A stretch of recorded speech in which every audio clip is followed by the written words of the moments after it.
Oh, you caught me at home. I sit here and wonder why. What is all this stuff cluttering my palace? Where did it come from? Why do we need it? I had the feeling that this desire to consume in order to fill his void was an isolated case.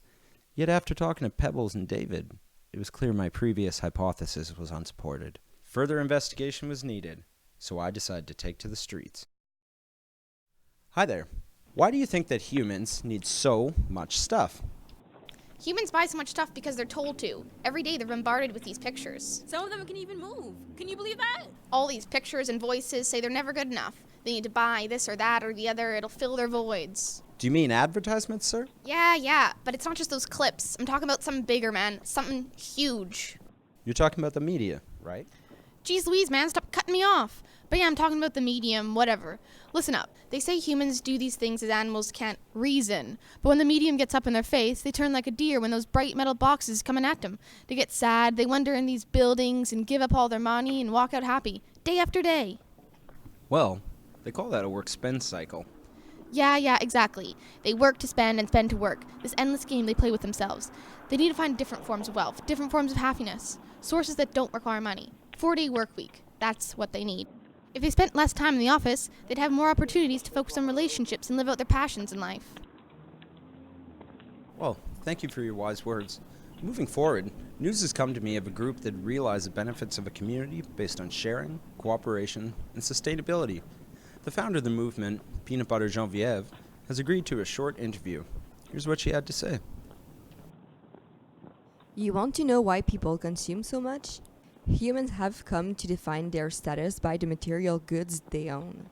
God forbid if you rent or share, you're looked at as a street punk, someone who can't support themselves. They call us dumpster divers. We're aggressive recyclers. Freegans!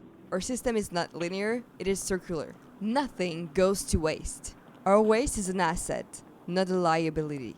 Humans have lost touch with the basic notion of sharing. Take for example our nutshell pickers. We don't all need to own one. We borrow from our neighbors. When we've exhausted our nut supply, we use the shells to create nests for our young.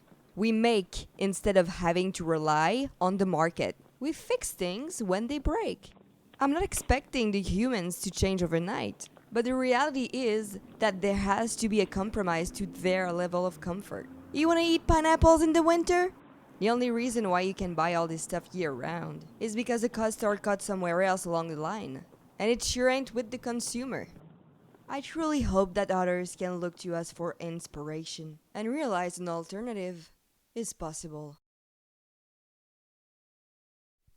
Why, there it is, folks. Critters have spoken. There's room for improvement, but it's definitely broken. The logic is flawed, but there's one tiny glitch. Money's not needed to be mighty rich. Strangers are friends that you haven't met, and community's a better security net. It's not down the line. It's not in the future. It's not up to them. That leaves only you, sir.